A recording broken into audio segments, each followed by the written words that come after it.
Hey, whole Bible people, it is week 21. That's what we are beginning this week. Now, 21 minus taken from 52 is 31. That means after this week, there's just 31 weeks to go. That sounds pretty good. Now, on the last day of last week, we started the book of Job. And in my opinion, Job is just about the hardest book of the Bible, in some ways at least. There are some others that can challenge for that, I suppose, but it's right up there.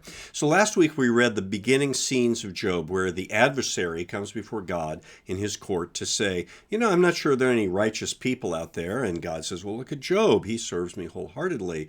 And the adversary, by the way, is this Satan? Well, he's called the Satan in the Hebrew text, but this is maybe a different kind of a figure, a sort of a person in the heavenly court who's there to make sure that God doesn't miss anything, as it were.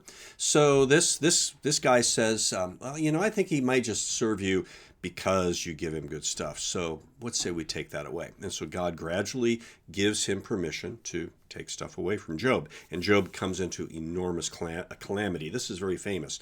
And at the end of all of that, Job's wife says, okay, curse God and die. And he refuses to do so. So this kind of answers the first question that the book is raising. Are God's people simply transactional? Or are they just in it for what they can get? And the answer is, well, some of them may be, but some of them aren't. That they're there for more than that. But in chapter 3, as we saw, Job cursed the day of his birth. It's not going well. And through the whole book, Job is, as the Bible Project video is going to say, he's on an emotional roller coaster. I mean, imagine everything that has happened to him.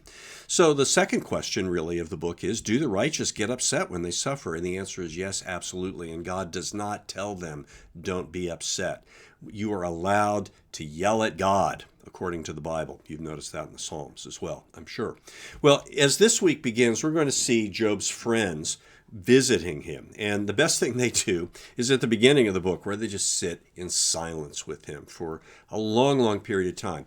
Now, when they finally start talking, what they say is not so great, because essentially they say, we've observed the world, and it seems to us that disasters come on people because they do bad things, and God is just. So if God allowed something bad to happen, you must have done something bad to deserve it. So fess up, Job, and they'll give him a whole list of things that he can confess to. But Job says, no, I didn't do any of these things. So there's the next question that we're really being asked in this book. Are disasters the results of wrongs that we have done? And Job insists he's done nothing wrong. As far as the book is concerned, he's right. He hasn't. Well, there's going to be more next week. Another friend is going to speak.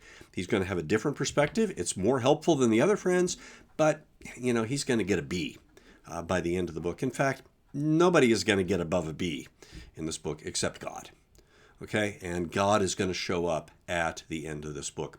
Now, a lot of weeks at the end of these videos, I say, happy reading. But this book isn't very happy.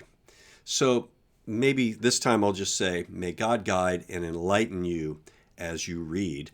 And may God inform you as you suffer from your reading of the book of Job.